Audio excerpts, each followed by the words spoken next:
Ligtas sa lilim. Araw-araw, marami tayong naririnig na negative news na nangyayari sa ating paligid.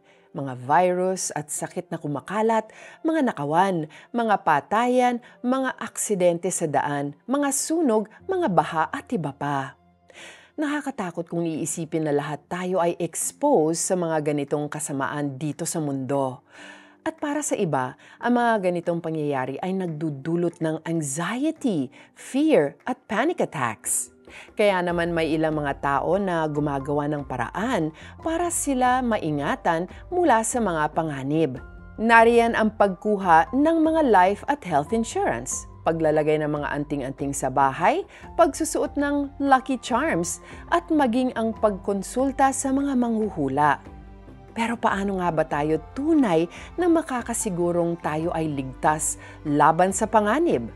Sa awit 91, mababasa natin ang isang panalangin ng proteksyon at ang sikreto upang manatiling ligtas sa kahit anong panganib, ang pananatili sa presensya ng Diyos. Ang tunay na proteksyon natin ay nanggagaling kay Lord.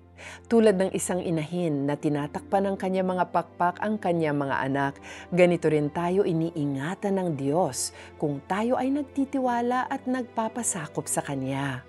Consequently, kapag tayo naman ay nagpapatuloy sa kasalanan at hindi nagpapakover kay Lord, lumalabas tayo sa proteksyon niya and we expose ourselves to harm. Alalahanin natin na walang ibang makapagliligtas sa atin kundi ang Diyos lamang. Si Lord ang ating matibay na muog at kanlungan. Nais ng Diyos na sa Kanya tayo tumingin at umasa at hindi sa mga bagay dito sa mundo. Pangako ni Lord para sa lahat ng nananatili sa Kanyang lilim na iingatan niya sila laban sa sakit, salot, panganib, aksidente, kadiliman, sakuna, at anumang atake ng mga kalaban. Kaya kung ikaw ay na kay Kristo, i-claim mo ang benefits ng awit 91. Covered at protected ka. Let's pray together. Lord, in your presence, I am safe and protected. Help me to abide in you always. Thank you for always being by my side. In Jesus' name I pray, Amen.